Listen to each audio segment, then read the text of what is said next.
Nama saya Rosman bin Sardun. Di sebelah saya isteri saya Siti Aminah binti Melan. Bila kata KJUD dapat menjadi PGH tu, akak memang terus beritahu pada penguasa akan nak daftar. Sebenarnya ketiga-tiga kali kami pergi umrah, memang kami bersama KJUD.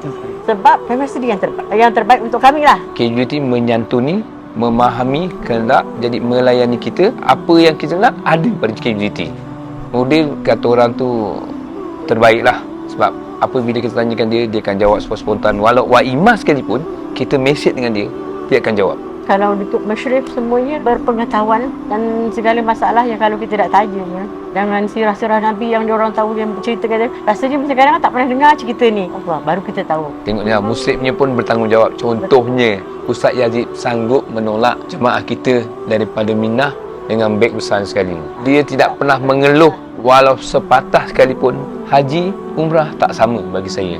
Haji adalah pengorbanan. Jika nak pergi haji ni, jangan rasa takut. Jangan takut duit kita habis. Allah Ta'ala akan berikan rezeki kita lagi. Maknanya rezeki yang ada je. Haji tu nikmat, sabar, syukur.